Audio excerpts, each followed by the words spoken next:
बिस्मिल्लाहिर्रहमानिर्रहीम, अस्सलाम वालेकुम, सुबह खैर। आप देख रहे हैं एक्सप्रेसो, मैं हूं हिनात और मैं हूं अली अनीक सैयद। उम्मीद है आप दिन का आगाज कर चुके होंगे। आपके दिन का आगाज होते ही जो सबसे पहली परेशानी आजकल हमें आ रही है वो स्मॉग की है, और स्मॉग पर बहुत से जतन किए जा रहे हैं पंजाब हुकूमत की जानिब से, वजीर आला की जानिब से, और मरीम नवाज काफी एक्शन में दिखाई दे रही हैं। पहले तो बात करते हैं मरीम नवाज की जो स्टेटमेंट उन्होंने भारत के हवाले से दी है कि भारत से भी कहेंगे, क्योंकि ऐसी इजलास हुआ उसमें देखा भारतीय वजीर खारजा आए जयशंकर, और उनकी आमद की वजह से कुछ बर्फ पिघलती हुई नजर आ रही है। तो शायद उसका फायदा उठाते हुए हमें ये महसूस होता है कि मरीम नवाज ये डिप्लोमेसी जो बैकडोर डिप्लोमेसी अपना रही हैं उसमें भी कोई कामयाबी हासिल कर सकती हैं। चले जी, हम तो उम्मीद करते हैं कि ऐसी काविश हो जिसमें दिल्ली और लाहौर दोनों की बचत हो सके, क्योंकि यही दो शहर हैं जिसे जो फजाई आलूदगी में हमें सबसे पहले नंबरों पर दिखाई देते हैं। लाहौर की अगर बात करें तो बढ़ती हुई जो स्मॉग है, फजाई आलूदगी है, उस पर काबू पाने के लिए हुकूमत पंजाब ने सूबाई दारुलहुकूमत में ग्रीन लॉकडाउन लगा दिया है।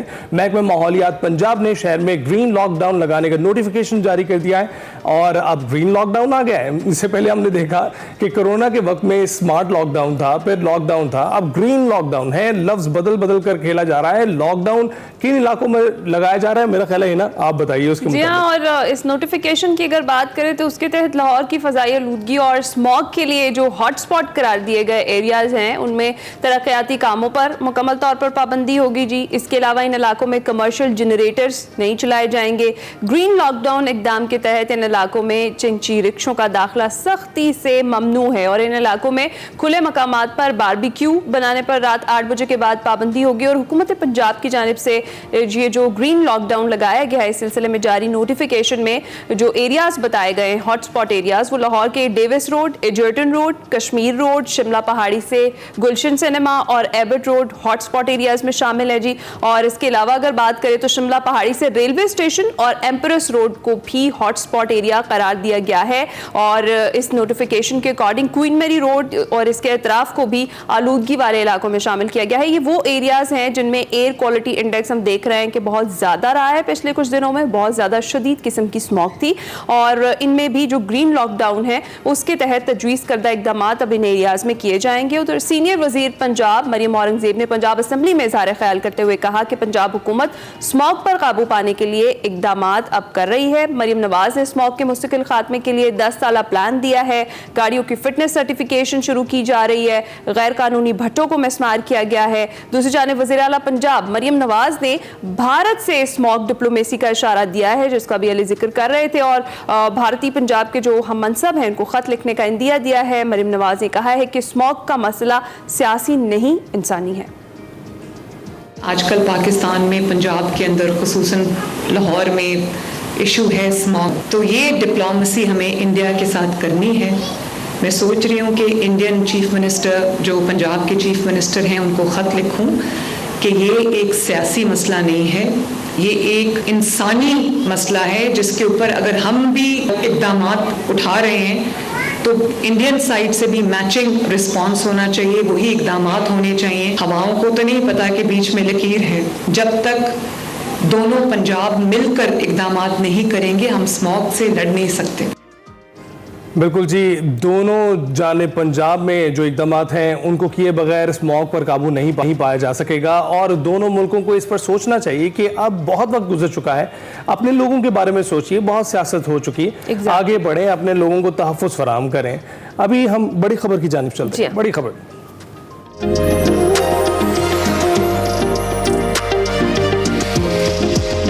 तो जनाब, मुल्की सियासत में डील की अफवाहों के बाद अब बानी पीटीआई की रिहाई के जो दावे हैं वो जोर पकड़ गए हैं। पीटीआई की जो लीडिंग क़यादत है एक तरफ डील की खबरों को तहरीक इंसाफ के खिलाफ साजिश करार दे रही है, जबकि दूसरी तरफ जोरदार दावे ये किए जा रहे हैं कि बानी पीटीआई के केसेस मेरिट पर खत्म होंगे और जल्द वो जेल से बाहर होंगे। और इसके साथ तहरीक इंसाफ ने बानी की रिहाई के लिए अमेरिका और डोनाल्ड ट्रंप की जीत से उम्मीदें लगा ली हैं। उधर पीटीआई रहनुमा और अपोजिशन लीडर उमर अयूब ने कहा है कि जेल में इमरान खान को दिए जाने वाला खाना सही मयार का नहीं है, इससे उनको उल्टियां हुई। वज़ीर आज़म इमरान खान साहब के साथ हम लोग खड़े हैं, कौम उनको सलाम पेश करती है और बहुत जल्द वो रिहा होंगे इंशाअल्लाह ताला। इमरान खान साहब के जेल के अंदर, सेल के अंदर बिजली बंद की गई, उनका पानी बंद किया गया है, उनका खाना जो है वो सही मयार का नहीं है। उनको क्या मत्ती होती है उस खाने से हुई है, फूड पॉइजनिंग हुई है। और उधर अडयाला जेल के बाहर अलीमा खान ने अडयाला जेल में बानी पीटीआई से मुलाकात की, मीडिया से गुफ्तगू की और मीडिया से गुफ्तगू करते हुए उनका ये बताना था कि मुझे चाहे मिलिट्री जेल में डाल दें या कुछ भी करें, मैं अपने मौक़िफ़ से पीछे नहीं हटूंगा। मगर पीटीआई के जार मिजाज रैन माशर अफजल मरवत ने दावा किया है कि बानी पीटीआई के तमाम केसेस ख़त्म हो चुके हैं और जब तक नवाज शरीफ नहीं चाहेंगे बानी चेयरमैन की रिहाई मुमकिन नहीं हो सकेगी। जी हाँ, ये सारी जो पॉलिटिकल सिचुएशन है पल पल बदल रही है, इस पर हमने बात करनी है और हमारे साथ सीनियर तज्ज़ियाकार आमिर ज़िया साहब मौजूद हैं। सबसे पहले उन्हीं से बात कर लेते हैं। अस्सलाम वालेकुम आमिर ज़िया साहब, सुबह खैर, कैसे हैं आप? जी वालेकुम सलाम, आपको भी सुबह खैर। देख रहे हैं आपका प्रोग्राम, देख रहे हैं और क्या, फरमाइए क्या हाल है? अल्हम्दुलिल्लाह। अच्छा आमिर साहब, ये जो पल पल बदलती हुई सूरत हाल है, डील की पहले खबरें, फिर उसके बाद रिहाई की, बानी पीटीआई की रिहाई के दावे सामने आ रहे हैं, आपको लग रहा है कोई डील या ढील है? देखिए, हमारी सियासत में ये जो आप सुन रहे हैं ना कि ढील की, ये जो ढील की आवाज सुन रहे हैं आप या डील की बात कर रहे हैं, उसकी बहुत बड़ी वजह सिर्फ एक है कि लोग ये समझते हैं कि जी जो आईनी तौर के ऊपर खुदा आपका भला करे। जी सर, आप कंटिन्यू कीजिए। जी माफ कीजिएगा। तो मैं ये अर्ज कर रहा था कि लोग ये समझ रहे हैं, समझ बैठे हैं, क्योंकि अदालत ने जो है बुशरा बीबी को रिहा कर दिया, अदालत ने जो है खुदा आपका भला करे इनको रिहा कर दिया, अपना उनकी बहनों को रिहा कर दिया। तो उसके बाद तो समझ रहे हैं कि कोई डील वो हो गया है, कोई उसकी डील के बगैर ये काम मुमकिन नहीं है। ये मेरे ख्याल में वजह है जिसकी वजह से ये चीजें हुई हैं। और जब तक जो है मैं समझता हूँ कि फिर 500 के करीब जो है मजीद इनके कारकुनों को भी जो है, अगर मुझे 1 मिनट बाद दोबारा कॉल कर सकें, क्या मुझे मैसेजेस जो आ रहे हैं? जी बिल्कुल, ये कुछ तकनीकी मसाइल हैं, वो हल हो जाते हैं तब फिर आमिर साहब से दोबारा बात करते हैं। वो यही बात कर रहे हैं कि डील और ढील का तासुर दिया जा रहा है, लेकिन हो सकता है कि इन सब चीज़ों में किसी किस्म की कोई सदाकत ना हो। हमने देखा कि पहले बुशरा बीबी की रिहाई का जो मामला था उस पर जो है वो डील का तासुर दिया गया। बहुत सारे जो रहनुमा हैं मुस्लिम लीग नून के, वो भी यही बात करते हुए दिखाई दिए। ख्वाजा आसिफ ने भी यही बात की कि कुछ ना कुछ बातचीत तो हुई है। और उसके बाद फिर इसको कनेक्ट किया जा रहा था अली अमीन गंडापुर की जो डी चौक पहुंचने के बाद वहां से गायब होने की चीजों से। आमिर साहब हमारे साथ दोबारा मौजूद हैं, उनसे बात करते हैं। जी आमिर साहब, कंटिन्यू कीजिएगा प्लीज। जी माफ कीजिएगा, हुआ ये, मैं ये अर्ज करूं कि जो आपने डील की बात सुनी, उसकी बड़ी वजह लोगों ने ये समझा कि क्योंकि जमानत के ऊपर पीटीआई के 500 के करीब कारकुन रिहा हुए हैं अभी पिछले दिनों, जो है बुशरा बीबी जो है, उसके साथ साथ इमरान खान की बहनें। हालांकि अदालतें जो है वो पसंद नापसंद पे फैसले नहीं करती, वो मेरिट पे फैसले करती हैं। और क्योंकि अब एक तासुर, क्योंकि हमारी पाकिस्तान में हर चीज टेढ़ी होती है, तो एक हुकूमत की तरफ से मैं समझता हूँ इशारे किनायों में सवाल उठाया गया। आपने ख्वाजा आसिफ का देखा होगा ट्वीट था, फिर फैसल करीम कुंडी साहब ने इस तरह की बात की जनाब, जिसे तासुर ये मिला कोई डील हो रही है, कोई इसके अंदर किसी किस्म का वो है। तो मेरे ख्याल में बहुत ज्यादा इसमें हुकूमत का मैं जिम्मेदार ठहराऊंगा कि वो इस डील का तासुर दे रही है। अच्छा, उसके साथ साथ जहाँ तक पीटीआई जो है वो पुरुमीद है, उसकी वजह ये कि जाहिर है केसेस जो हैं, जो बड़े केसेस हैं, उनमें तो या तो मतलब है कि Imran Khan of the hook हो गए हैं, और लेकिन यहाँ पर ये समझना चाहिए कि बाकी लोगों की राय मुमकिन है, इमरान खान की उस वक्त तक मुमकिन नहीं है कि जब तक अंडरस्टैंडिंग किसी किस्म की सियासी जो है वो नहीं हो जाती। और ये भी मेरे ख्याल में अब पीटीआई के बाद लोग इतराफ कर रहे हैं, क्योंकि अमीन गंडापुर साहब जो हैं केपी के बतौर वजीर आला के, वो ज़ाहिर के 7 सूबा है, उनकी राब्ते भी रहते हैं, एस्टेब्लिशमेंट से भी राब्ते रहते हैं, एजेंसी से भी राब्ते रहते हैं। तो गालिबन वो कोई किरदार अदा कर सके जो एक हिद्दत आई हुई है पाकिस्तान की सियासत के अंदर, और एक सबसे मकबूल जमात के बारे में तासुर है कि जिसके एस्टेब्लिशमेंट से मुकाबला है, तो शिद्दत में कमी की जरूरत है, और उसमें वो कोई ना कोई किरदार अदा करें। और जिसके हवाले से मेरे ख्याल में नून लीग में तशवीश पाई जा रही है, क्योंकि नून लीग को सूट ये करता है कि पीटीआई में और इस्टेब्लिशमेंट के अंदर फासले बरकरार रहे हैं। लेकिन पाकिस्तान का मफाद इस बात में है कि जो इस्टेब्लिशमेंट होती है वो किसी एक सियासी जमात की नहीं होती है, वो पूरी रियासत की होती है, हर पाकिस्तानी की होती है। तो वहां पर अगर वो सियासी हिद्दत में कमी आ जाती है, तो उससे जो है आप ये देखिएगा कि जो पाकिस्तान में हमको हर वक्त एक तहरीकी सूरत हाल नजर आ रही है, उसमें कोई कमी वाकई होगी। जनाब बिल्कुल आमिर साहब, तासुर आप कह रहे हैं कि तासुर दिया जा रहा है, दूसरी जानिब हम देख रहे हैं कि कुछ इकदाम तो ऐसे नजर आ रहे हैं जिसमें लगता यूं है कि वाकई उनकी जानिब भी बर्फ पिघलने लगी है। लेकिन इसके साथ साथ एक और ख़ास बात जो हम देख रहे हैं वो अमरीकी इलेक्शन है।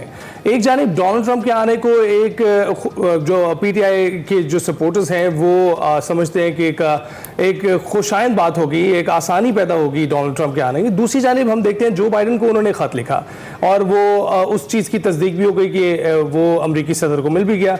इसके बाद हम देखते हैं कि अमरीकी महकमा खारजा के जो तर्जुमान हैं मैथ्यू मिलर, वो बार बार उसी पोडियम से एक ही बात रिपीट करते रहे और अपनी कल की जो उनकी प्रेस कॉन्फ्रेंस हुई उनमें उनका ये कहना भी था कि यहाँ जो वज़ारत उज़्मा से बरतरफी हुई है इमरान खान साहब की, वहाँ बानी पीटीआई की, तो उसके ऊपर उसमें कोई किरदार नहीं है अमेरिका का और ये अवाम का फ़ैसला है, पाकिस्तानी अवाम का फ़ैसला है, उन्होंने खुद किया है उनको हटाने का।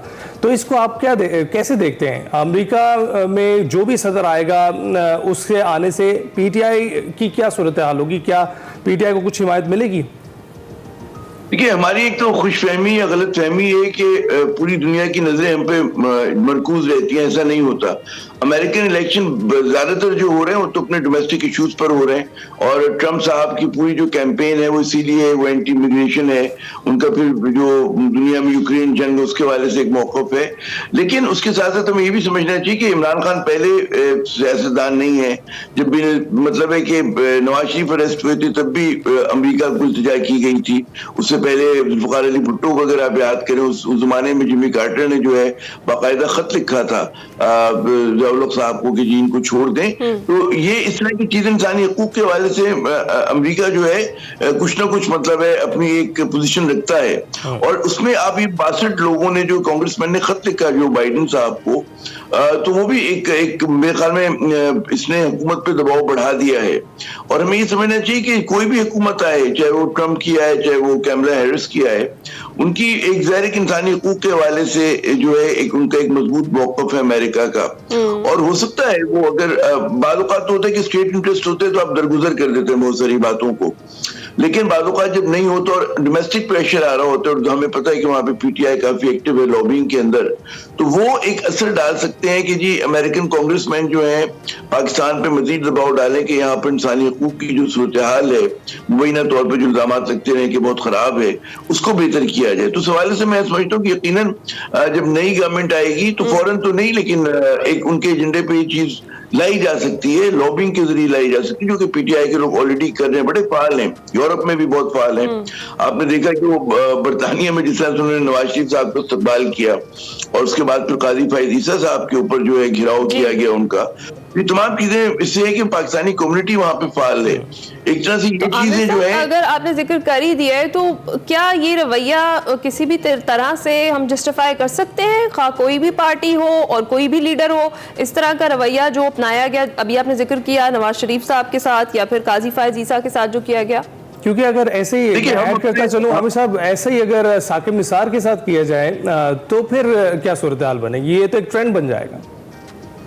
देखिए, मैं ये अर्ज करूं कि हम देखते हैं अपने जाविये से पाकिस्तान में जो है अवाम और ख्वास जो होते हैं बहुत दूर दूर होते हैं और वहां पर जो है आप एहतजाज नहीं कर सकते। अब बात ये कि जमहूरी माशरे में एहतजाज करना जो है वो तो आपका हक है और एहतजाज जो है मतलब अगर फर्ज करें एक पब्लिक फिगर है और पब्लिक फिगर के हवाले से एक बहुत बड़ी पाकिस्तान की कसीर तादाद में शकूक व शुबहात हैं, तो ज़ाहिर है वो लोग जो है एहतजाज करेंगे। और उसको मैं नहीं समझता कि जितना हमारे यहाँ बाज़ लोग इसको मनफी तौर पर पेश कर रहे हैं, हमें करना चाहिए, उनका हक था। नवाज शरीफ साहब पे अगर वो कर रहे हैं तो भाई उनकी जायदाद वहां पर माशाल्लाह है, उसी जगह पे ठहरते हैं। अच्छा, आप और इसी तरह काजी फायद ईसा के जो फैसलों के ऊपर उनके अपने जो जज आती हैं उन्होंने खतूत लिखे। मंसूर अली शाह साहब का जो खत है बहुत मेरे ख्याल में ऐसा खत है कि जो एक तारीखी खत मैं कहूंगा कि उन्होंने जो कुछ चीफ जस्टिस के हवाले से कहा काजी फायद ईसा साहब के हवाले से, तो एक मुतनाज़ा शख्सियत है। जब मुतनाज़ा शख्सियत है और आप ये कहें कि आम आदमी तड़प भी ना सके, फड़क भी ना सके किसी के सामने जाकर, तो ये कोई अच्छा रवैया नहीं होता। जमहूरी माशरों में एहतजाज की आपको इजाजत होती है, हाँ, तशद्दुद करने की नहीं होती है, आप तशद्दुद नहीं कर सकते, ये बिल्कुल चीज है। लेकिन वहां पर ज़ाहिर है अगर कोई अगर उन्होंने खिलाफ कानून काम किया होता तो वहां की लंदन की जो पुलिस है वो उनके खिलाफ कार्रवाई करती। हमारे यहाँ जो एक नीजक रिएक्शन आ रहा है, मसला ये हो गया है कि हमारे ख्वास जो हैं अब यूरोप में और मगरब में आसानी से ठहर नहीं सकते, घूम फिर नहीं सकते वो। इसकी वजह है कि वहां की पाकिस्तानी कम्युनिटी इनसे बहुत नाराज है, और अगर आपको वहां पर पाकिस्तानियों के रवैये को सही करना है तो पाकिस्तान की जो दाखिली सियासत है उसको दुरुस्त करना होगा और यहाँ की सियासी हिद्दत में कमी लाना होगा। बहुत मॉडर्निस्ट पोजीशन ले लें और आप तनकीद करना शुरू कर दें कि हाय अल्लाह कितनी बुरी बात की, काजी साहब इतने बड़े आदमी जा रहे थे उनके खिलाफ नारे लगाए। गालिब गलौज की तो फिर भी इजाजत नहीं होनी चाहिए ना। वो देखिए एक आम आदमी का, मैं आप दुरुस्त कह रही हैं, ज़ाहिर कोई भी पढ़े लिखे लोग जो होते हैं, लेकिन बाज़ औक़ात गम और दुख इतना होता है कि एक आम आदमी तो वही बात करेगा ना जो उसका तरीके वारदात है। कोई कलम के जरिए कत्ल करता है, अपने फैसलों के जरिए आप कत्ल करते हैं, और बाज़ लोग जो होते हैं जब बेबस होते हैं तो आपका यार वो नारा भी ना लगाए, वो मतलब है आपको ये भी ना कहे कि आपने जो है धांधली की या आपने बेईमानी की। तो आमिर साहब ये चीजें जो है मतलब है हमें इस पे इतना लूजरंज नहीं होना चाहिए। जमहूरी माशरा उन्होंने प्रोटेस्ट कर दिया, काजी साहब इंशाल्लाह पाकिस्तान आ जाएंगे, यहाँ उनका प्रोटोकॉल होगा, लोग यहाँ उनकी बहुत तारीफ करेंगे, तो क्या गम की बात है। बिल्कुल, तो है कि नहीं? बिल्कुल आमिर साहब, रवैयों की दुरुस्ती की बात हो रही है, तो क्या यहाँ हमें ये नजर नहीं आता कि पाकिस्तानी जो हैं उनमें एक खास सेंटिमेंट पाया जाता है ऑपोजिशन को लेकर? जब भी कोई पार्टी हुकूमत में आती है उसके खिलाफ सोचना शुरू कर देते हैं, और जब भी कोई पार्टी जो है ऑपोजिशन में बैठी होती है उसकी हिमायत में उतर आते हैं। हम ये देखते हैं कि पीटीआई जब हुकूमत में थी तब यही लोग, यही सपोर्टर्स बहुत तनकीद करते रहे बानी पीटीआई के फैसलों की भी। तो आप क्या समझते हैं, ऐसी सूरत हाल में ये रवैया दुरुस्त होने की जरूरत नहीं है? आप देखिए हुकूमती इक़दामात हो रहे हैं, मईशत मुस्तहकम है, इस वक्त हमें नजर आ रहा है कि वजीर आला जो पंजाब है खास तौर पर वो एक्टिव दिखाई दे रही हैं, कुछ ना कुछ करने की कोशिश कर रही हैं। कितना आप समझते हैं कि वो अमली जामा पहनाने में इस पर कामयाब हुए, और कितना आप समझते हैं कि सिर्फ दावे ही हैं? ये दो बातें में समझनी चाहिए, आपने दो तीन सवाल इकट्ठे कर दिए। बात ये होती है कि सबसे पहले कि हुकूमत आई किस तरह, अगर हुकूमत जिस तरह से लाई गई है या आई है उस पर लोगों को शकूक व शुबहात हैं और समझते हैं कि जी लेजिटिमेट तरीके से ये लोग नहीं जीते। नवाज शरीफ साहब अपनी सीट खुद हार गए थे, ये पतन की रिपोर्ट है, उस रिपोर्ट का कोई डिनायल नहीं आया, और उस पतन की रिपोर्ट में बहुत अच्छी एनजीओ है, उसने बड़ा एक कहते हैं ना हल्के को उन्होंने खोल के रख दिया। उन्होंने बताया कि जी फला ऑन साहब का हल्के में क्या हुआ था और मरियम साहिबा के हल्के में क्या हुआ था। जब ये अगर सूरत हाल हो तो लोगों को इत्मीनान नहीं है। एक तो ये बात हो गई कि इलेक्शन जो है 2024 के वो धांधली ज़दा है, और पाकिस्तान की तारीख की सब धांधली जो हुई है वो 2024 में हुई है। इस पे पाकिस्तानियों की बहुत बड़ी तादाद जो यकीन रखती है। अब जब तक आप उसको दूर नहीं करेंगे आप आगे नहीं बढ़ सकते। जहां तक मईशत का ताल्लुक है, लोग ये कहते हैं कि जनाब जो मेरी बात होती है कि ठीक है हमारी यहाँ महंगाई कम नहीं हुई है, हमारी यहाँ महंगाई बढ़ने की रफ्तार में कमी आई है। तो मेरे ख्याल में साहबदार को चाहिए कि कोचिंग करें अपने लोगों की कि वो सही बात करें। पहले जो थी अगर 38% थी तो उसके मुकाबले में अब जो ताज़ा तरीन फिगर है वो 6.9 के आए, मुस्बत बात है। लेकिन इस पे ग्लोबल कहते हैं ना कि in spite of this government बहुत सारी चीजें हुई हैं, और वो इसलिए हुई कि जी ग्लोबल कमोडिटी प्राइसेस कम हो गए, ठीक है ना। तो उसका इनका है ठीक है, लेकिन इनको खुशी मनाना चाहिए। हमें भी खुशी है कि जी महंगाई बढ़ने की रफ्तार में कमी हो गई है, लेकिन 6.9% भी अच्छी खासी महंगाई बढ़ने की, यानी कि हर महीने जो है या हर कुछ दिनों के बाद आपकी एक चीज जो है मजमूई आपका खर्चा जो है वो 6 से 7% बढ़ रहा है और आपकी आमदनी नहीं बढ़ रही है, ठीक है ये बात। फिर हमारी रियल हम लोग बहुत शोर मचा रहे हैं कि जी हमारी स्टॉक मार्केट बड़ा अच्छा परफॉर्म करी है। स्टॉक मार्केट जो है वो अगर आप करें कि पाकिस्तान की पूरा जीडीपी 130 ट्रिलियन का है, तो जो लोग आम आदमी जो उसमें स्टॉक में करता है वो टोटल उसकी 10 ट्रिलियन की होगी, लेकिन आम आदमी 3 ट्रिलियन की करता है, और वो रिफ्लेक्टिव नहीं है हमारी इकोनॉमी का। हमारी रियल इकोनॉमी इस वक्त स्लो डाउन का शिकार है। पीआईए की बिडिंग हो रही है, एक बिडर है, 5 बिडर्स गए ही नहीं है वहां पर। तो ये एक तशवीशनाक सूरत हाल है कि जनाब आपकी रियल इकोनॉमी नहीं चल के दे रही है। फिर मुझे एक बड़ा आप अभी बता रहे थे कि जी पंजाब, भारतीय पंजाब से डिप्लोमेसी की बात कर रही हैं मरियम नवाज साहिबा। मुझे समझ में नहीं आता, इससे पहले जब SCO हो रहा था तो नवाज शरीफ साहब ने भारतीय उनसे बात की सहाफियों से, उन्होंने कहा कि जी फौरन मुज़ाकरात होने चाहिए और हम लोग हमारे मतलब है मोदी साहब को आना चाहिए। उस पर ना कोई बात की ना उन्होंने ये बात की कि जी ये कॉन्टेक्स्ट दिया कि जी मुज़ाकरात मुअत्तल क्यों हैं, किसने किए हैं, कौन जिम्मेदार है। और उसमें अगर भारत ने कश्मीर पे नाजायज तरीके से 5 अगस्त 2019 को इक़दाम किए हैं, उसकी खुसूसी हैसियत का किया है, तो पाकिस्तान ने मिनिमम एक रद्द-ए-अमल के तौर पे तिजारत बंद की थी और उनके साथ डिप्लोमेटिक हमारे जो ताल्लुकात डाउनग्रेड किया था। नवाज शरीफ साहब ने उसके मुतालिक एक जुमला नहीं कहा। वो एक तरफा मोदी की मोहब्बत में इस तरह गिरफ्तार है कि वो हमेशा मुस्बत बात करते हैं कि जी बड़ा, जैसे कोई उन्होंने कश्मीर की बात नहीं की, वहां के मजालिम की बात नहीं की। उसी तरह जाहिर है कि वही लीड जो है मैं समझता हूँ कि ये खातून ले रही है। हमको इतराज होता है कि जी अली अमीन गंडापुर जो है दहशतगर्दी के खात्मे के लिए जब अफगानिस्तान से बात करता है तो हम तनकीद करते हैं। बिल्कुल, ठीक है ना। आप एक वज़ीर आला होके कैसे आप डिप्लोमेसी की बात कर सकती है? काम रियासत का होता है, स्टेट का काम होता है। और कॉमर्शियल ठीक है हेड है, आप चलाएं मुल्क को, लेकिन कुछ चीजें जो आप वो फिर हमारी फौरन ऑफिस बात करेगा इन चीजों पे। सही है सर, वो कहते हैं वो दहशतगर्दी की करते हैं, हम स्मॉग की बात कर रहे हैं। जरा फर्क तो है दोनों चीजों में। फर्क नहीं है। अगर ये बात करेंगे तो स्टेट करेगी ना, फॉरेन ऑफिस करेगा ना, पार्लियामेंट करेगी ना। वरना चारों सूबे अपनी मर्जी से, बलूचिस्तान कहेगा जी मैं ईरान से बात कर रहा हूँ और सिंध कहेगा जी मैं फला से बात करूंगी, भारत से बात करूँ। इतना तो मुल्क नहीं चला करते, 4 मुल्क तो नहीं है ये। ठीक है सर, देखते हैं फिर खत जो है वो फॉरेन ऑफिस की तरफ से जाता है फिर या डायरेक्टली हुकूमत पंजाब की तरफ से जाता है। सर बहुत शुक्रिया आमिर ज़िया सर। जी आमिर साहब, सर क्विकली फैसला वफाकी हुकूमत को फैसला करना चाहिए ना, सूबाई हुकूमत के साथ डिप्लोमेसी नहीं है। बिल्कुल कौन वफाकी सतह पर होना चाहिए। आप बता रहे थे, पूरा राउंड अप दिया इस वक्त की सियासी सूरत हाल का। आमिर साहब बहुत शुक्रिया आपका। ब्रेक के बाद हाजिर होंगे।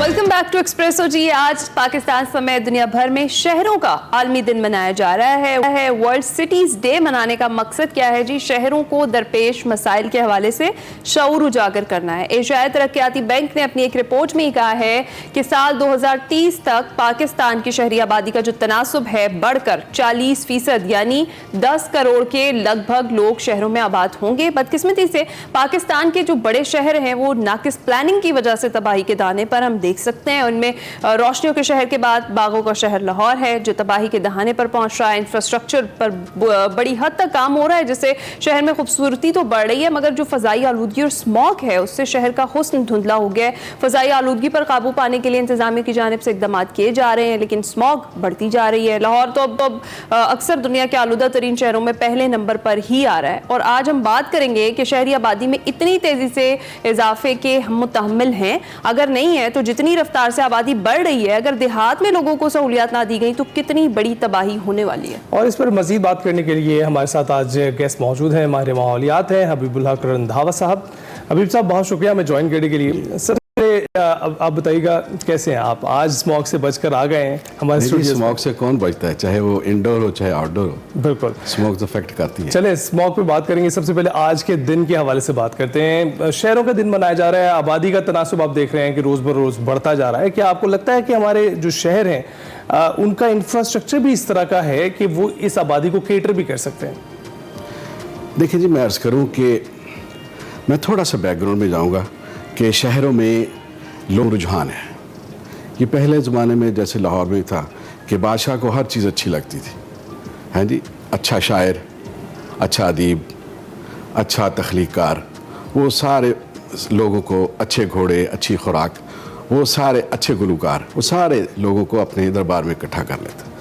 वो ऐसा रुझान तारीख़ी तौर पर ये जो जड़ पकड़ा कि फिर सारी दुनिया, और फिर उसके बाद ऐसे हुआ कि फिर यहाँ फैसिलिटीज़ भी शहरों में आनी शुरू हो गई कि लोगों ने फिर यहाँ सेटल होना शुरू कर दिया शहरों के अंदर। ये तारीख़ी तौर पर ये मैं बैकग्राउंड बता रहा हूँ। लेकिन फिर ये हुआ कि लोगों की देखा देखी, यहाँ के लोगों की कामयाबियाँ, यहाँ की आउटस्टैंडिंग, उनकी वर्थ, वो देखकर फिर गाँव के लोग के जो कि डिप्राइव थे इन सहूलियात से, उन्होंने फिर अपने बच्चों की तालीम के लिए, अपने बच्चों की माश के लिए फिर उन्हें शहरों का रुख करना शुरू कर दिया। अब चाहिए तो ये था कि जिन शहरों में ये रुझान है, सबसे पहले वो एंटीसिपेट किया जाता कि उसकी इंटेंसिटी क्या था, मुख्तलिफ डिकेड्स में क्या है, और प्लानर उसके मुताबिक प्लान करते कि हमने शहर को किस तरह बढ़ाना है और शहरी ज़िंदगी की जो अलाइड सहूलियात है वो कहाँ कहाँ किस डायरेक्शन में, किस समत में और किस शिद्दत के साथ प्रोवाइड करनी है।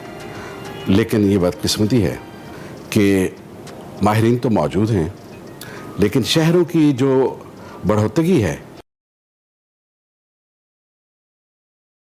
या सियासी फैसले भी हों, लेकिन those were not backed by the professional and technical people, और जिस वजह से बेहंगम सी आबादियाँ बढ़ती गई। तो सर ये जो बेहंगम तौसी है, स्पेसिफिकली अगर लाहौर की हम बात करें, इससे कितना ज़्यादा नुकसान हो रहा है, कितने बुरे असरात जो हैं वो पड़ रहे हैं? अभी हमने स्मॉग वाला भी जिक्र किया, माहौल पर कितना बुरा असर पड़ रहा है, और जिस तरह से अभी आप और अली जिक्र ही कर रहे थे कि इंफ्रास्ट्रक्चर तो कैटर नहीं कर पाएगा इतनी ज़्यादा आबादी को, क्योंकि जो भी एशियाई तरक्याती बैंक की रिपोर्ट है जिसके अकॉर्डिंग अगले हम देख रहे हैं कि पाकिस्तान की आबादी 2030 तक 10 करोड़ तक चली जाएगी, शहरी आबादी। तो इस पर क्या कमेंट करेंगे? बात यह है जी कि चले किसी ने एंटीसिपेट नहीं किया आज से 50 साल पहले, तो सब्सिक्वेंटली जो डिकेड्स आए हैं, 10 साल आए हैं, उसी से रुझान पता कर लेते जितने भी फैसला करने वाले लोग हैं, पॉलिसी साज हैं। उनको चाहिए था कि मालूम करते, एंटीसिपेट करते कि कितनी आबादी कहाँ, और देखें, और फिर ये सब डिवीजन बनाते एक्सटेंशन में कि भी इस साल इतने सब डिवीजन बनाने हैं। सब डिवीजन से मुराद ऐसी पॉपुलेशन, ऐसी हाउसिंग सोसाइटीज़ कि जहाँ हर किस्म की एमिनिटीज़ मौजूद हों, जहाँ रेन वाटर हार्वेस्टिंग भी मौजूद हो, सीवरेज का सिस्टम भी मौजूद हो और केटर कर सके ज़रूरियात को, जहाँ इलेक्ट्रिसिटी भी मौजूद हो, और जहाँ फिर फीडबैक की कैपेसिटी मौजूद है हमारे पास पावर की। ये आयरन ऑफ फेट कि कोई बंदा सियासी तौर पर ये फैसले तो कर लिए कि हमने इसकी ज़मीन को इस डायरेक्शन में हमने आबादियों को, हाउसिंग सोसाइटीज़ को बढ़ाना है, लेकिन हम इंश्योर ना कर सके कि भी इन्होंने जो अलाइड फैसिलिटीज़ हैं वो प्रोवाइड की हैं या नहीं। तो मैं ये कहूँगा कि अमल दरामद करने वाले, जिसमें कि अमाले हुकूमत, जिसमें मुख्तदरा भी शामिल है, सियासतदान भी शामिल हैं, उनको एक ही रुझान है, ये नहीं कि आपका दारुल हुकूमत है पंजाब, आप देख रहे हैं कि हमें एक शहर को संभालना मुश्किल हुआ पड़ा है। एक मौसम आता है उसको डील करना मुश्किल है, इसके लिए इकदाम करने की कोशिशें की जा रही हैं, लेकिन शायद ये आपने जैसे जिक्र किया दहाइयों की मिस्टेक्स हैं जो एक्यूमुलेटिवली यहाँ पर इस वक्त दिखाई दे रही हैं। अच्छा, आप भी एक्स चीफ इंजीनियर रहे हैं, हमारे एक इंजीनियर लाहौर के सरगंगा राम, उनकी अगर बात करें तो काफ़ी इंफ्रास्ट्रक्चर सियासी तौर पर भी वो मुतहरिक थे, उन्होंने बहुत सारी बिल्डिंग्स भी यहाँ पर बनाई, उस वक्त के तकाज़ों के मुताबिक जो कुछ उन्होंने किया उसने जिद्दत बख्शी थी लाहौर को। अब हम देखते हैं कि इस वक्त हमारे पास कोई ऐसा शख्स मौजूद नहीं है जो इंफ्रास्ट्रक्चर की तरफ भी तवज्जो दे रहा है, और ख़ास तौर पर हम ये देखते हैं कि आबादी तो और भी बहुत से शहरों में है, न्यूयॉर्क में मौजूद है, टोक्यो में मौजूद है। आबादी के तनासुब से आप देखिए चाइना सबसे ज़्यादा गुंजान आबाद है क्योंकि उसका एक मखसूस एरिया ही पॉपुलेटेड है। तो आबादी तो रीज़न नहीं हो सकती कि जिसकी वजह से हम कहें कि आबादी बढ़ गई, तो ये तो इंफ्रास्ट्रक्चर है जो उस आबादी को केटर नहीं कर पा रहा। देखिए, आपकी बात बहुत 100% दुरुस्त है और बिल्कुल साहिब आपकी राय है, इसमें किसी को इनकार की गुंजाइश नहीं है। लेकिन आप इसी तरह माजी में देखें कि क्या होता रहा है और अब भी क्या हो रहा है कि फैसला साज, ठीक है, पॉलिटिकल लोग तो ठीक है एग्री करें, लेकिन कभी भी किसी डेवलपमेंट प्रोजेक्ट्स की, डेवलपमेंट डिपार्टमेंट्स की हेडिंग जो है प्रोफेशनल्स को या इंजीनियर्स को नहीं दी गई। और इसमें मैं ये तो नहीं कहूँ इन गुड फेथ ही होगा कि इंतज़ामी शोबे से वाबस्ता लोग जो 6 महीने के लिए आए, 1 साल के लिए शहर में आए, वो जब अपना प्लान पेश करते हैं सो कार्ड, तो जाहिर है या सियासी लोग अपना प्लान इशारा या बरू के साथ जो प्लान देते हैं वो मनोन उसके मुताबिक अमल दरामद करवा देते हैं।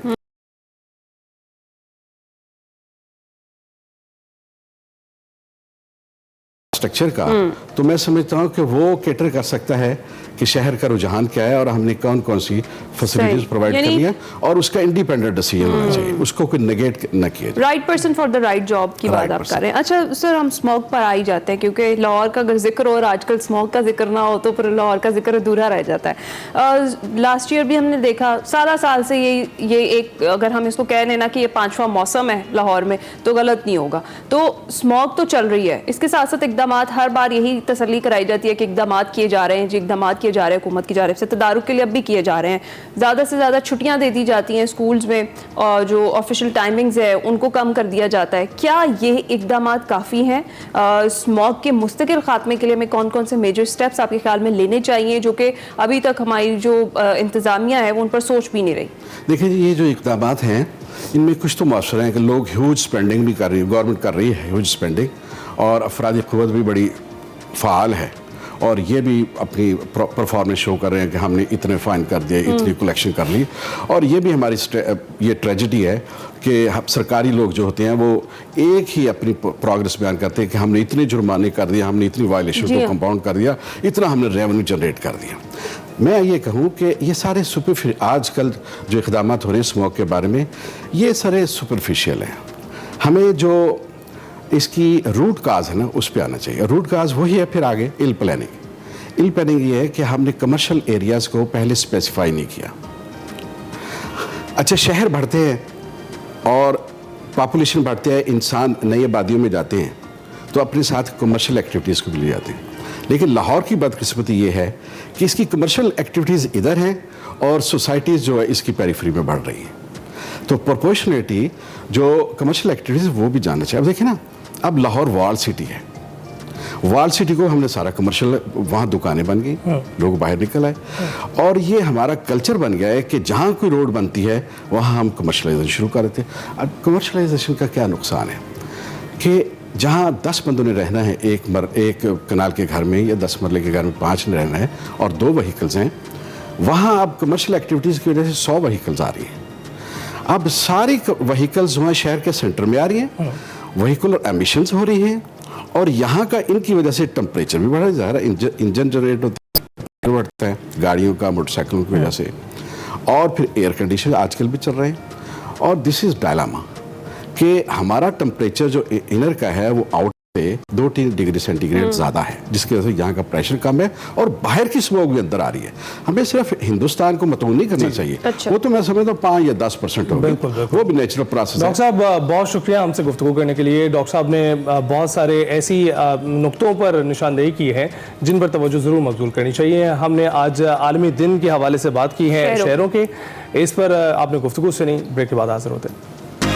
Welcome back. मौसम बदल रहा है और उसके बदलने के साथ साथ अक्सर औकात लोग वायरल इन्फेक्शन का शिकार हो रहे हैं। इनमें से कई ऐसी बीमारियां हैं जो मच्छरों के जरिए इंसानी जिस्म पर हमलावर हो रही हैं और चिकनगुनिया एक ऐसी ही वायरल बीमारी है जो खास किस्म के मच्छर के जरिए इंसानों में मुंतकिल होती है, लेकिन ये एक से दूसरे फर्द में मुंतकिल नहीं हो सकती है। इसका मतलब है कि कॉन्टीजियस नहीं है। ये बीमारी यूरोपीय ममालिक में ज्यादा असरअंदाज हो रही है और अब तक इसे दुनिया के 60 से ज्यादा ममालिक में दरियाफ्त किया जा चुका है।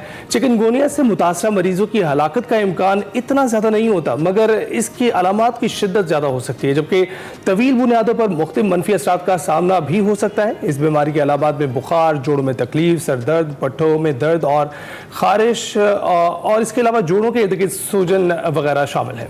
मजीद चिकनगुनिया क्या है, इसकी अलामात कैसी हैं और इस वायरल डिजीज से बचाव कैसे मुमकिन है, इस पर आज हमने बात करनी है। हमारे साथ डॉक्टर मोहम्मद फैसल मौजूद हैं, माहिर वबाई अमराज हैं। अस्सलाम वालेकुम डॉक्टर साहब, कैसे हैं आप?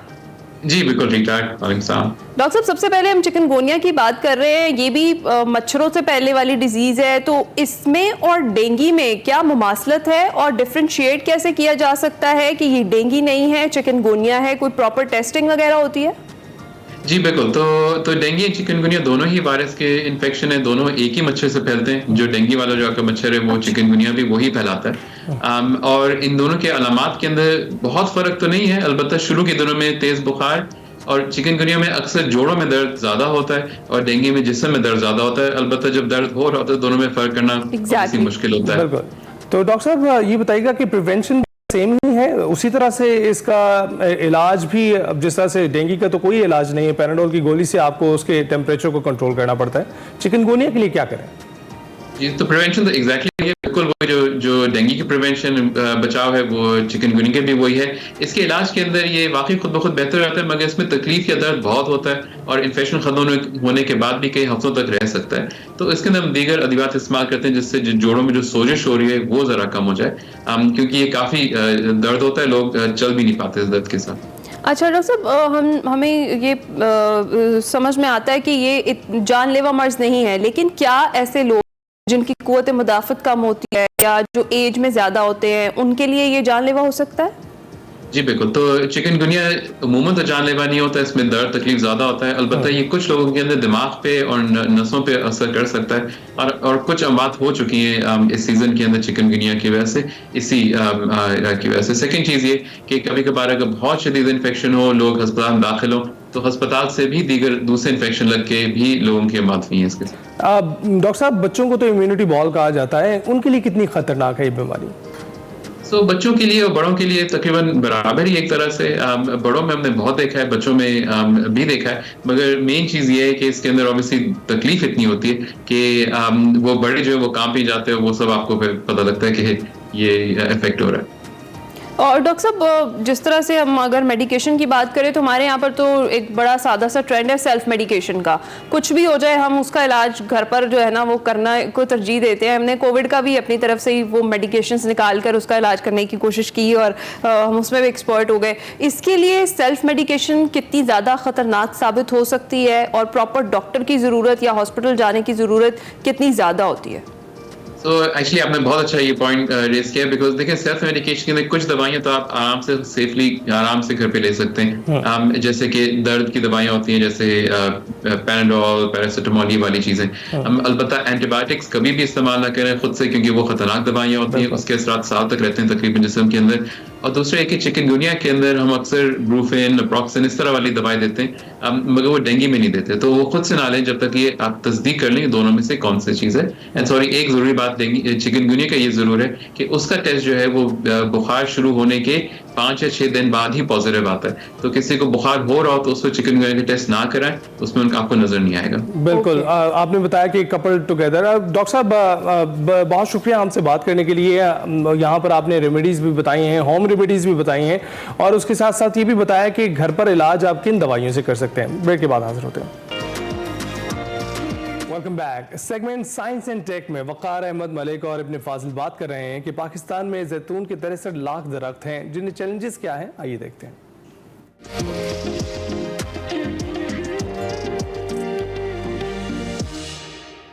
अस्सलाम वालेकुम नाज़रीन, मैं वक़ार अहमद और आप देख रहे हैं साइंस एंड टेक। इब्न फाजिल साहब हमारे मेहमान हैं और इब्न फाजिल साहब से हम अपनी ज़िंदगियों को और अपनी ज़िंदगी के म्यार को बेहतर बनाने की टिप्स लेते हैं, तजावीज़ लेते हैं।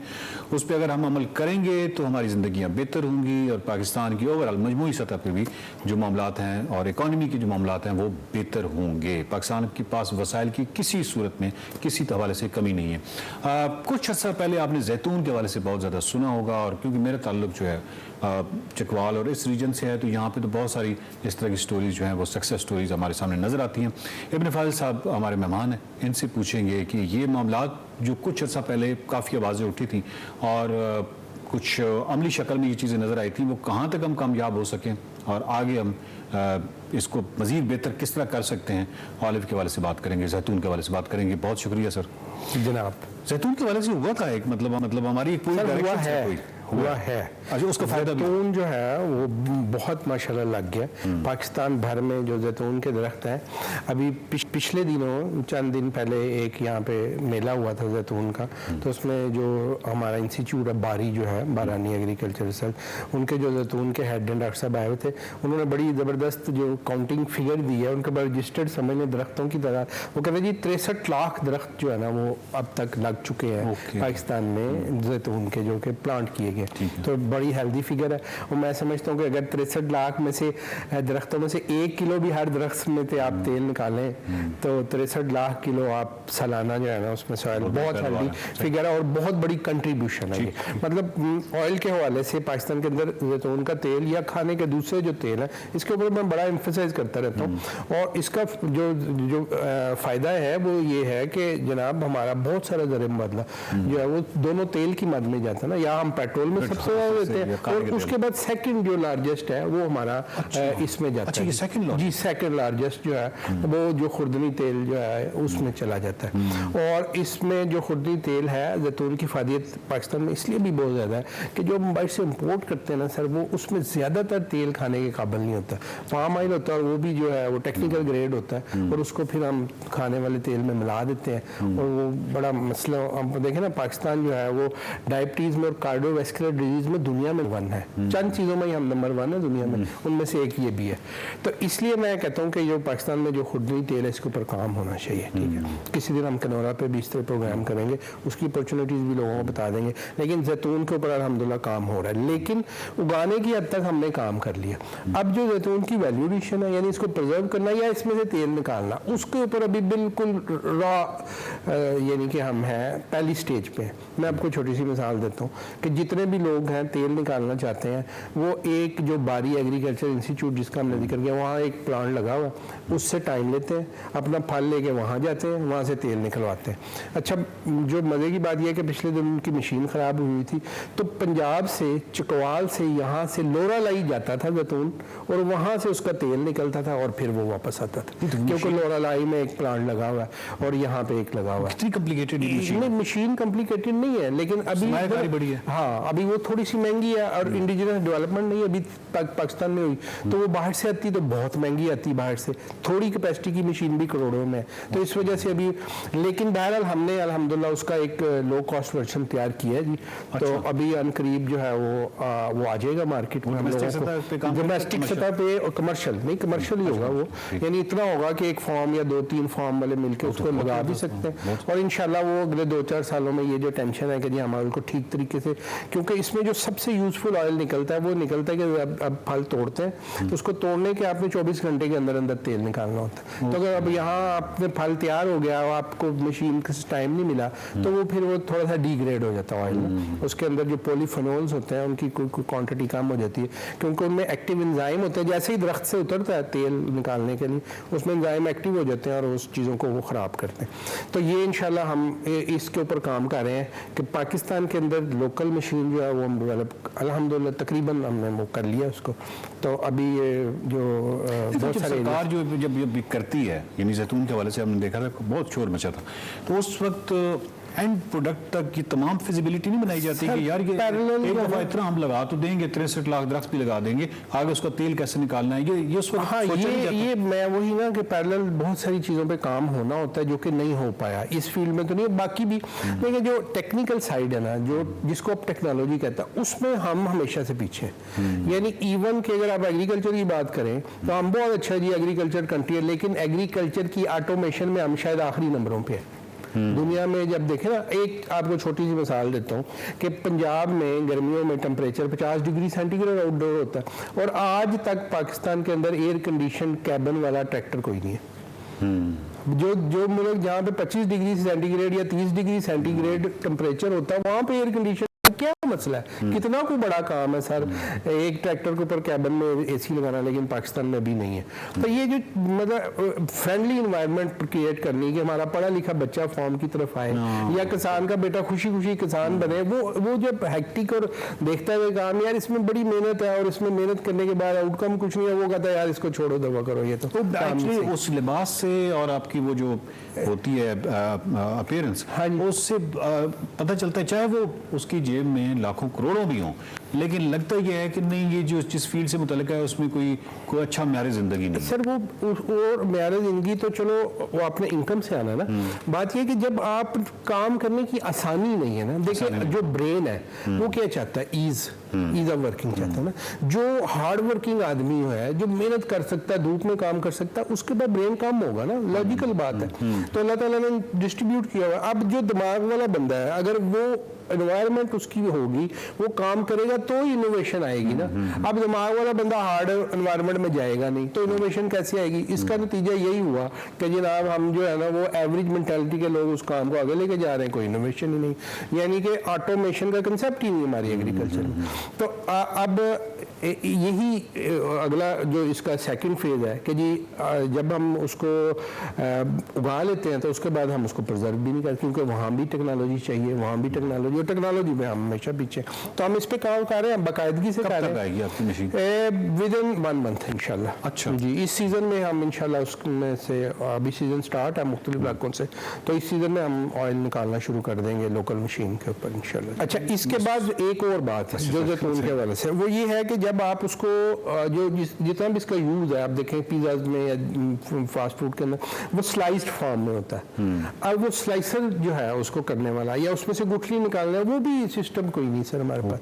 वो भी एक मशीन है जो गुठली निकालने वाली, वो भी बारी इंस्टीट्यूट में शुक्र है लगी हुई है। अब किसी ने भी बंदे ने अगर वो प्रोसेस कराना, तो वो अपना सामान, अगर फर्ज करें मुल्तान में बाग लगे हैं, बावलपुर में लगे हैं, या साहिवाल में, उकाड़ा में इवन लगे हैं, अब उकाड़ा से जो है वो चकवाल जाएगा फल, तो वहाँ से वो गुठली निकलेगी, वहाँ से वो स्लाइस होगा, फिर पैकिंग के लिए वो जाएगा इस्लामाबाद या कराची, यानी पैक करने के लिए भी हमारे पास वहाँ भी सिस्टम नहीं है। तो ये मुश्किलात हैं, इनको हम एड्रेस कर रहे हैं इंशाल्लाह। हम पैकिंग के लिए, स्लाइसिंग, वैल्यू एडिशन के लिए जो इंडिजिनस डेवलपमेंट कर रहे हैं इंशाल्लाह, और उम्मीद है कि आइंदा 2-4 सालों में जिस तरह ये जैतून का गलगला था, हम वाकई इससे फ़ायदा उठाने के काबिल हो जाएंगे इंशाल्लाह। बहुत शुक्रिया सर। इब्न फाजिल साहब जो हैं वो पाकिस्तान के तूल अर्ज़ में कुछ लिए हर जगह पे वर्कशॉप्स करवाते हैं, हर जगह पे इल्म बांटते हैं, और लोगों की ज़िंदगी को बेहतर करने के लिए हर वक्त तगो-दो, और हुकूमत जो है वो अगर ज़रूरी कामों में डेफिनेटली मसरूफ़ रहती है, लेकिन अगर थोड़ा सा वक्त निकाल के ऐसे ज़बरदस्त दिमाग, ऐसे ज़बरदस्त ब्रेन जो है उनसे काम ले, तो कितनी जल्दी से हम तरक्की का सफ़र जो है वो तय कर सकते हैं। तो एनीवे, इब्न फाजिल साहब जैसे लोग जो हैं वो हीरो हैं, और जैतून के वाले से जो उनकी मशीन है, ये जब आएगी 1 महीने के बाद, जिस तरह ये कह रहे हैं, या 1.5 महीने के बाद, तो उसके बाद फिर हम एक प्रोग्राम इनके साथ ज़रूर करेंगे, ताकि ये जो हमारा मामला है कि हम 63 लाख दरख्त तो उगा चुके हैं, लेकिन अगले वाला जो प्रोसेस है वो टेक्नोलॉजी की कमी की वजह से सुस्त रवि का शिकार है, वो ना हो। देखते रहिए science and tech. Welcome back to Expresso जी। आज ज़रा इंपॉर्टेंट बात करते हैं आपकी हेल्थ के हवाले से। गुर्दे इंसानी जिस्म का एक अहम और ख़ास हिस्सा है जी, बड़े इंपॉर्टेंट ऑर्गन है, इसीलिए अच्छी सेहत के लिए गुर्दों का सेहतमंद होना भी बहुत ज़्यादा ज़रूरी होता है। अक्सर लोग जो किडनीज़ की डिजीज़ है उसको नज़रअंदाज कर देते हैं, लेकिन ये एक ऐसी बीमारी है जो जानलेवा भी साबित हो सकती है। जी हाँ, दुनिया में हर साल 25 लाख से ज़ायद अफराद गुर्दों के मुख्तलिफ अमराज में मुब्तला होकर अपनी जान गंवा बैठते हैं।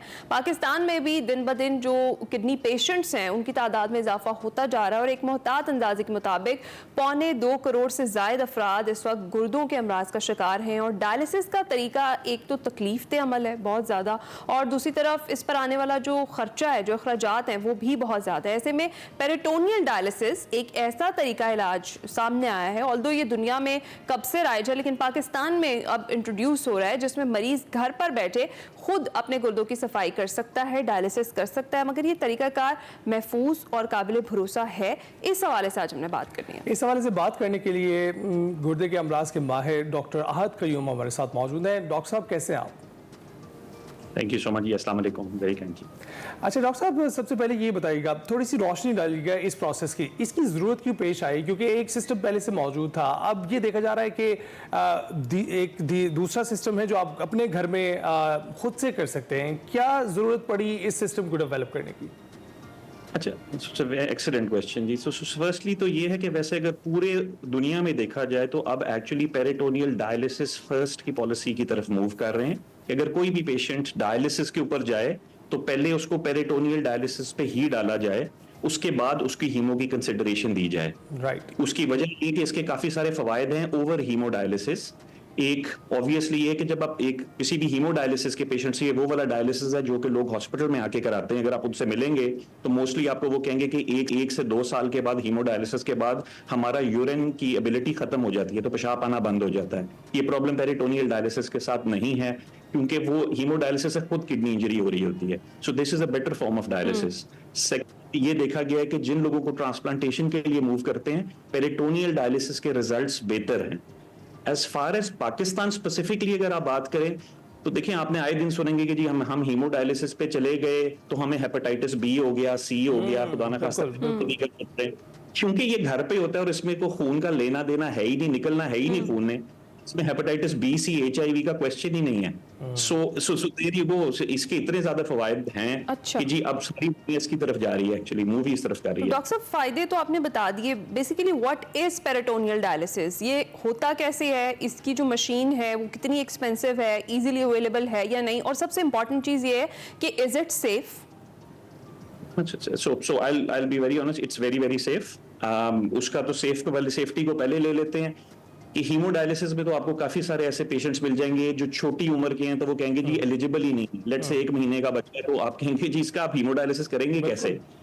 इन सारों का, और ये कोई नई चीज नहीं है, इट्स बिन मतलब पाकिस्तान में भी 1970 से हो रहा है, शेख ज़ायद हॉस्पिटल लाहौर, JPMC कराची में सब कुछ अभी भी हो रहा है। अच्छा। तो और पहले भी होता था, तो बच्चों के इधर भी हो रहा होता है। कोई बूढ़ा है 100 साल का है, 90 साल का, जिसको हार्ट डिजीज है, तो हीमोडायलिसिस तो उसका हार्ट का बेड़ा गर्क कर देते हैं, तो वो पेरिटोनियल डायलिसिस के ऊपर पहले यूज तो कर रहे हैं। So it's very safe. It is just आपको पता होना चाहिए करना किससे है, और अगर आपको प्रॉब्लम आए तो किससे कॉन्टैक्ट करना है। तो नाउ कमिंग टू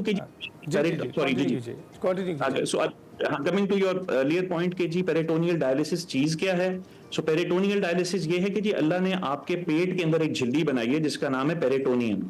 वो मतलब ब्लड सप्लाई उसकी इतनी ज्यादा है कि उसके इर्द गिर्द हमने सिर्फ और सिर्फ साफ पानी डालना है और कुछ देर बाद उसको निकाल लेना है, तो वो automatically by process of diffusion, जो कि एक आम बेसिक केमिस्ट्री का कॉन्सेप्ट है, सफाई हो जाती है सारे खून की। सो बेसिकली तो सिर्फ ये कि आपकी झिल्ली के अगेंस्ट साफ पानी प्रोवाइड करना है एंड ऑटोमेटिकली ठीक हो जाता है। बिल्कुल। तो आपका जी सॉरी डॉक्टर साहब, ये बताइएगा, अभी आपने जिक्र किया कि पहले पेरिटोनियम डायलिसिस पे जाएं और फिर उसके बाद हीमो डायलिसिस की तरफ जो है वो रुख किया जा सकता है, क्यों, ऐसा क्यों है, ऐसा क्या बाकी रह जाता है पेरिटोनियल डायलिसिस में जिसकी वजह से अगर उससे कुछ अफाका ना हो तो हीमो को इस्तेमाल किया जाए? ये दोनों एक जैसे सिस्टम्स नहीं?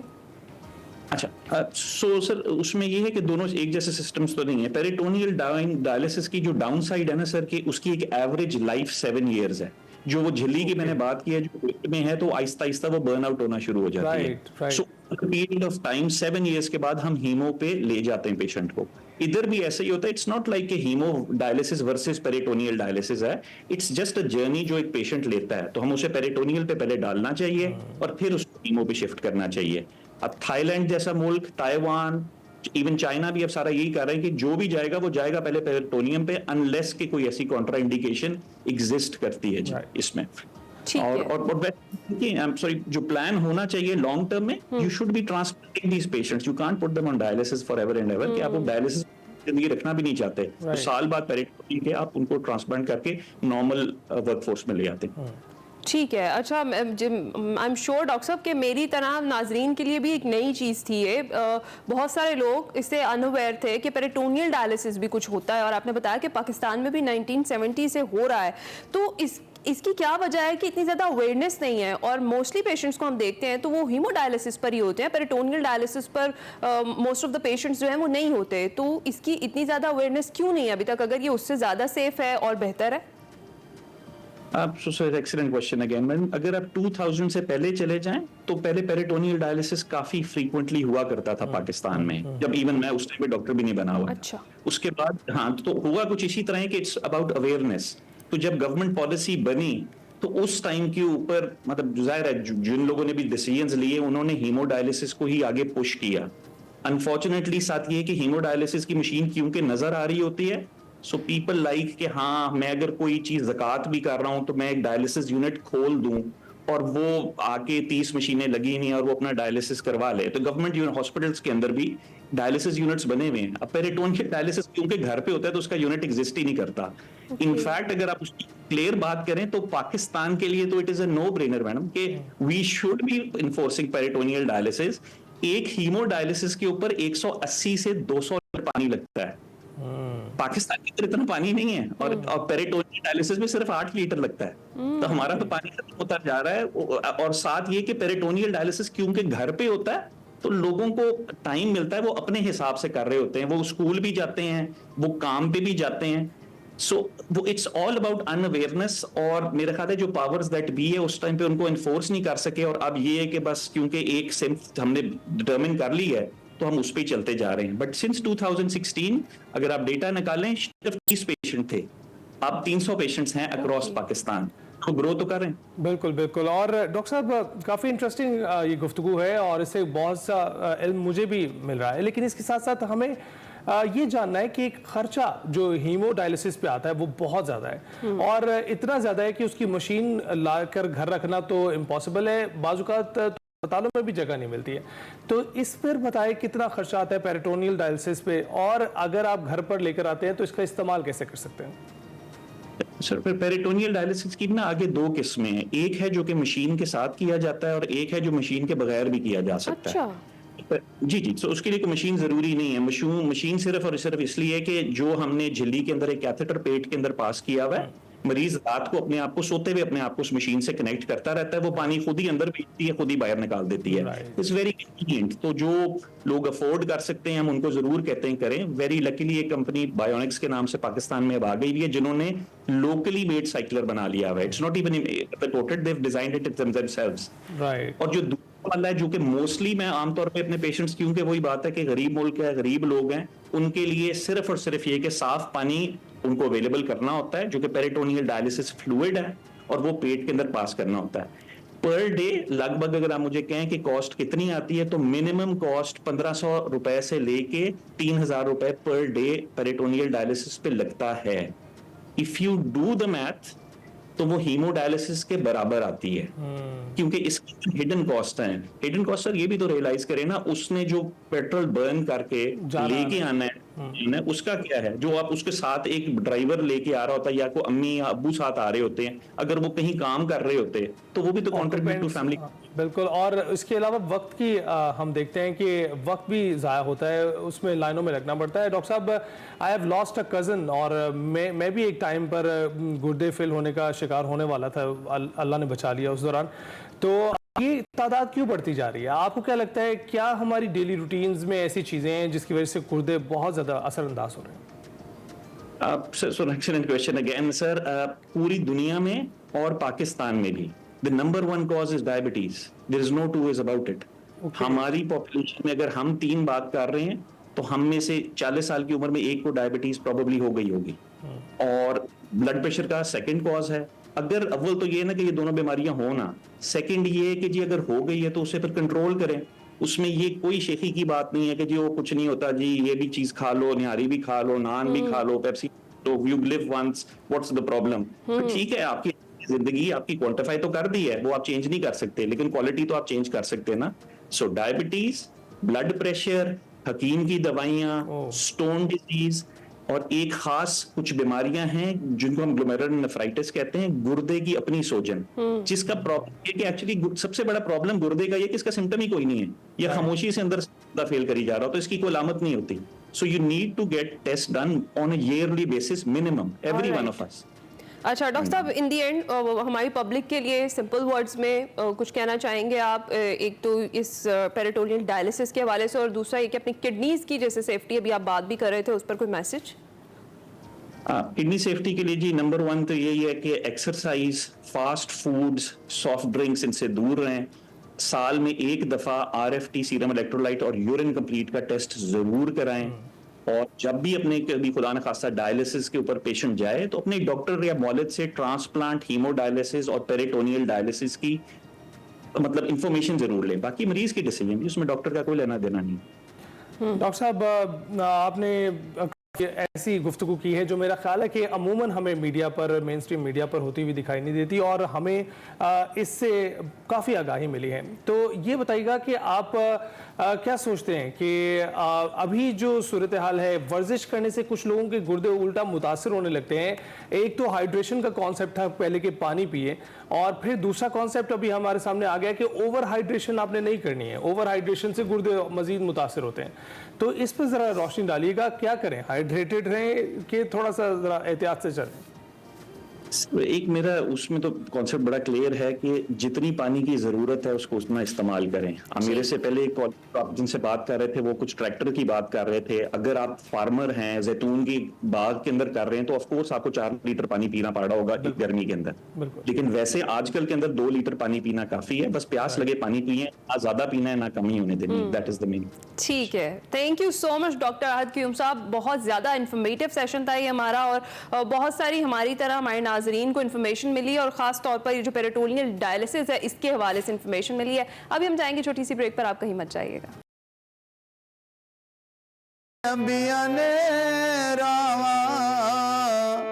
इश्क दिया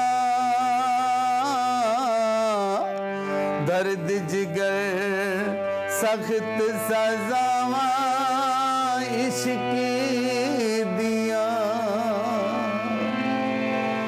फुल्ला वर्गी जिंदड़ी इश्क रुला छड़ दे सरे बाजार जे चावे इश्क न चा सकदे कख नहीं छड़दा वेख वफावा इश्क दिया दर्द जिगर सख्त सजावा इश्क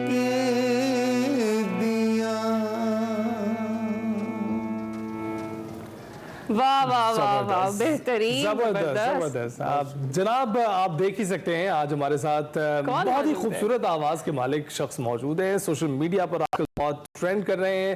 वैसे तो 2 दहाइयों से महकमा पुलिस से वाबस्ता हैं, लेकिन आपने देखा कि एक खास टैलेंट इनके पास मौजूद है। सराय के गुलकार हैं, मियांवाली से ताल्लुक रखते हैं, पंजाब पुलिस के जवान हैं और one and only singer Zafar भरियो। कैसे आप? अली भाई, मैं ठीक ठाक है? ठीक है। कैसा जबरदस्त कॉम्बिनेशन है ये। आप एक जानिब पुलिस एहलकार हैं, दूसरी जानिब आप एक सिंगर हैं, कैसे ही कॉम्बिनेशन डेवलप हुआ? जी अल्हम्दुलिल्लाह, मैं मतलब कि सिंगिंग का पुलिस में जॉब करता हूँ और उसके बाद सिंगिंग करता हूँ, शो वगैरह करता हूँ और जितने भी हमारे सरकारी शो हैं उनमें भी अपनी हाजिरी को जबरदस्त जबरदस्त। जफर साहब, कब से शौक हुआ आपको गाने का और इतना खूबसूरत कब से आप गा रहे हैं? बहुत शुक्रिया। तकरीबन 15 साल हो गए मुझे सिंगिंग करते हुए और 20 साल हो गए मुझे जॉब करते हुए। अच्छा ये बताएं, कभी किसी मुजरिम को पकड़कर उसको गीत सुनाया है? नहीं, मेरा अल्हम्दुलिल्लाह ऑफिस वर्क है तो मुजरिम वाला सीन हुआ नहीं है। अगर होगा तो वो भी करेंगे क्योंकि वो भी इंसान है। नफरत जुर्म से करनी चाहिए, इंसान से। अरे कितनी खूबसूरत बात की है। वैसे सराय की जुबान ही इतनी मीठी है, इतनी मीठी, और उसमें जब इस तरीके से खूबसूरत और सुरीला कोई गा रहा हो तो फिर क्या ही बात है। अच्छा, ये हारमोनियम के हवाले से बताइएगा, इसकी भी आपने कोई स्पेशल ट्रेनिंग ली या शुरू से आपको बजाने का शौक था हारमोनियम? इसकी स्पेशल ट्रेनिंग ली है। उस्ताद गुलाम हसन साहब हमारे मियांवाली के थे, अल्लाह जन्नत अल फिरदौस में आला मकाम अता फरमाए, फौत हो गए। तो इसकी स्पेशल ट्रेनिंग होती है। इसके ट्रेनिंग के अलावा ये चीज़ मुमकिन नहीं है क्योंकि हम किसी प्रोफेसर से तो ये तालीम ले नहीं सकते। ये स्पेसिफिक लोगों के पास होती है। वैसे पाकिस्तान में बहुत बड़े बड़े उस्ताद पहले गुजर भी चुके हैं, इस वक्त भी मौजूद हैं, आप उनसे ट्रेनिंग तो ले सकते हैं। लेकिन ये बताएं, हमने देखा है आप पुलिस के बहुत सारे फंक्शंस में आपने जो है अपने टैलेंट का मुजाहरा किया है। कैसी सपोर्ट मिलती है आपको अपने महकमे की? बिल्कुल, हमारे आईजी साहब भी इस चीज़ को बहुत पसंद करते हैं और जो भी अफसरान हैं वो काफ़ी सपोर्ट करते हैं।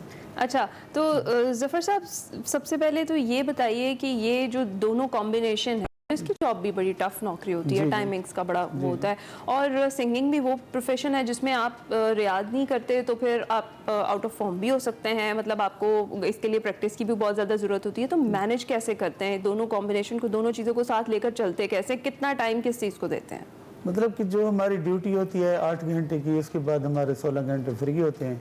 तो मैं कभी कभी दोस्तों के पास बैठ के भी मौसीकी कर लेता हूँ। रेस्ट टाइम में हमें कोई मतलब कि गेमें वगैरह और इन चीज़ों की इजाज़त होती है। तो साथ साथ सिलसिला चल रहा है, कोई 1-2 दिन की बात तो है नहीं। तो जफर साहब, हम देखते हैं जब किसी पुलिस एहलकार को तैनात किया जाता है किसी जगह पर, किसी मखसूस इलाके में, बहुत वक्त होता है वहाँ पर भी, तो आप तो अपने आप को एंटरटेन रखते होंगे वहाँ पर? मैं, अल्लाह का शुक्र है अली भाई, मैं मतलब कि ये जो हारमोनियम है ये मेरा बहुत ही अच्छा साथी है, दोस्त है। ना इसमें मुनाफकत है, ना इसमें जेलसी है। ये मेरा अच्छा साथी है और जितने मेरे साथ तैनात होते हैं वो भी बहुत अच्छा बिहेव करते हैं। ज़बरदस्त, क्या बात है, क्या बात है। हम डिले नहीं करेंगे क्योंकि वक्त आपको पता है लिमिटेड होता है। मैं चाहूँगी ज़्यादा से ज़्यादा हम सुने आपसे। अब हमें कुछ और सुनाइए। ठीक।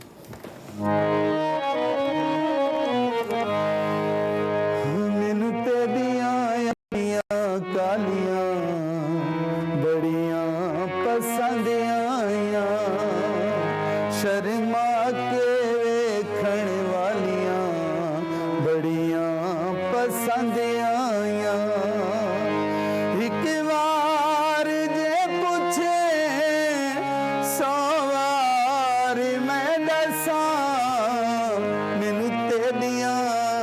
सोना तेरिया अखियां कालियां बड़ियां पसंद आया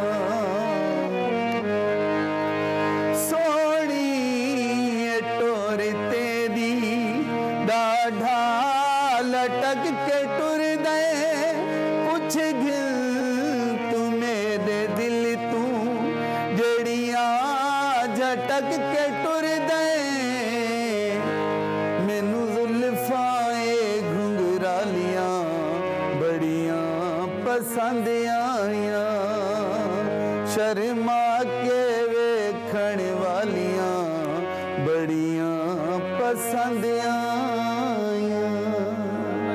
क्या बात है, जबरदस्त। जफर बेहतरीन। साहब, हम उम्मीद करते हैं कि जो आपके अफसरान हैं वो हमें देख रहे हैं, हम भी उनसे अपील करते हैं कि देखिए जी, बहुत बड़े बड़े डॉक्टर्स, बहुत बड़े बड़े इंजीनियर्स, उनके अंदर भी जो टैलेंट होता है वो अपने साथ रखते हैं उसको, और अपनी कारकर्दगी तो अपने शोबों में दिखाते ही रहते हैं, लेकिन उसके साथ साथ अपना जो शौक है उसकी भी तस्कीन के लिए कुछ ना कुछ करते रहते हैं। आईजी साहब तो वैसे भी अली बड़ा सपोर्ट करते हैं भाई, उनकी तो वो टैलेंट शनास हैं और इसमें बड़ी सपोर्ट उनकी होती है। अच्छा जफर साहब, अपनी फैमिली के हवाले से बताइएगा, जब से गा रहे हैं फैमिली का कैसा रिस्पॉन्स है, फैमिली की कैसी सपोर्ट है, क्योंकि दोनों चीज़ों में आपका टाइम तो सारा इधर चला गया, तो फैमिली शिकवा नहीं करती कि वक्त हमें भी दें?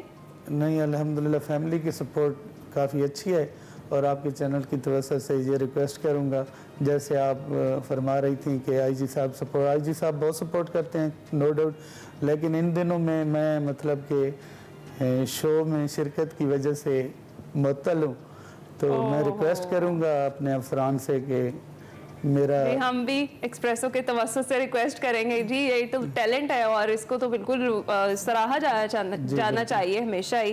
तो अच्छा जफर साहब, ये बताएं कि अभी फैमिली की हम बात कर रहे थे, सपोर्ट की बात कर रहे थे, बेगम नाराज हैं तो उन्हें भी ऐसे ही खूबसूरत गाना गा के मनाते हैं, कौन सा गाना गा के मनाते हैं? मैं सुना देता हूँ। अब आप गाइए। जी जी जी, इजाजत है।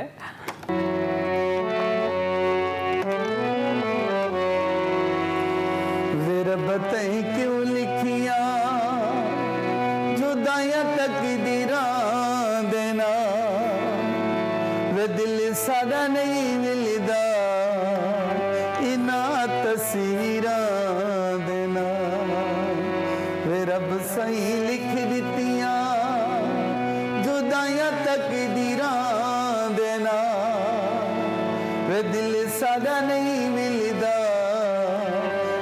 तस्वीरां देना वे नीति मेरे लेखा नाल झेड़े मैं मुझी कमली दे दौर केड़े वे नीति मेरे लेखा नाल झेड़े मैं मुझी कमली दे दौर केड़े मैं मुझी कमली दे दौर केड़े लकीरां मेरे हथ दिया न रलियां वे तेरियां लकीरां देना वे दिल सादा नहीं मिलदा इना तस्वीरां देना। वाह वाह वाह वाह, ये क्या बात, मान ही जाना चाहिए अली, इस पे तो मान जाती होंगी। बिल्कुल मान जाती होंगी। वैसे ही उनका फेवरेट है, आपका फेवरेट है? मेरा फेवरेट, ये आपका फेवरेट गा है। क्या खूबसूरत दिल है आपका, कैसी आपकी आवाज़ में भी उसकी अक्कासी होती है। शायरी तो खूबसूरत है ही, आपको पता है, सिराई की शायरी और पंजाबी शायरी खूबसूरत है।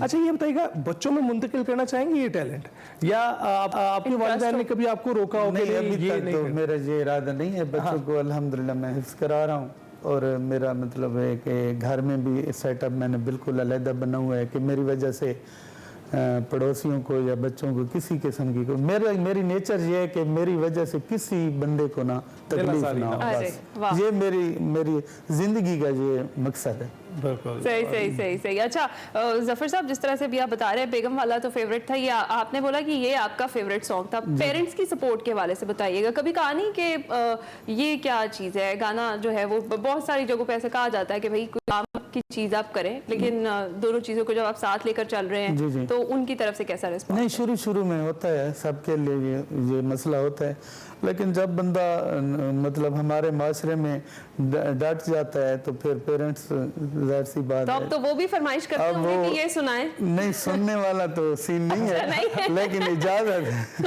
इजाजत है उनकी, सुनने वाला सीन नहीं है। सही अच्छा, है, तो सही आप है। वैसे ये वर्क लाइफ बैलेंस कैसे करते हैं? अपने काम को कैसे हैंडल करते हैं और उसके साथ अपने शौक को कैसे हैंडल करते हैं? मतलब मैं कोशिश करता हूँ ड्यूटी के अलावा सिर्फ शौक करता हूँ, और कोई मेरा शौक नहीं है। मतलब मियाँ वाले में और बहुत से शौक है ना, मतलब कुकुर, बटेर, कुत्ते, राइट। तो वो मेरा कोई सीन नहीं है, कोई शौक नहीं है इसके अलावा। ड्यूटी के अलावा नर्म दिल होना आपके शोबे को शोभा देता है क्या? कि इतना नर्म दिल होना किसी शख्स का, आपके शोबे में तो बड़ा सख्त जान होना पड़ता है और ऐसे ऐसे मसाइल से नम्रता आजमा होना पड़ता है कि शायद किसी ने इमेजिन भी ना किया। नहीं अली भाई, मादरत के साथ आपकी बात काटी पहले, वो ये है ना कि मेरा उस किस्म का काम नहीं है। मेरा मतलब तफ्तीश वगैरह ये इन चीज़ों से कोई लेना देना नहीं है, मेरा ऑफिस वर्क है। मैं जस्ट अपने जो कोलीग होते हैं उनके साथ मतलब कांटेक्ट में होता हूँ। बाकी जो मुल्ज़िम वगैरह ये सीन जो होता है वो और मेरा सही नहीं है, है। सही है। मैं मतलब से 20 सालों में मुझे आज तक मैंने किसी मुल्ज़िम वगैरह को हैंडल नहीं किया, ना ही मेरा ये काम है। सही। अच्छा जफर साहब, इन दी एंड हम चाहेंगे आपके, अब तो बहुत सारे माशाल्लाह से फैंस हैं जो आपको देख रहे हैं, उनको कोई मैसेज देना चाहेंगे, कुछ कहना चाहेंगे तो प्लीज़। मैं तो आपके तवज्जो से यही मैसेज देना चाहूँगा कि अपनी जो लाइफ है, ज़िंदगी है, इसको पॉजिटिव बना लें बस। तो ज़िंदगी माशरे में आपका मकाम रहेगा और इंशाअल्लाह मरने के बाद भी आपका मकाम होगा और लोग आपको याद रखेंगे। बस लाइफ को पॉजिटिव बना। क्या खूबसूरत मैसेज है। आपका पैगाम भी लोगों को याद रखना चाहिए। और इसके साथ साथ हम ब्रेक पर जाने लगे, लेकिन ब्रेक पर जाने से पहले एक बार हम आप ब्रेक पर हम जा रहे हैं, नाजरीन को आपके गाने के साथ छोड़े जाएंगे। चलें ठीक है। आपको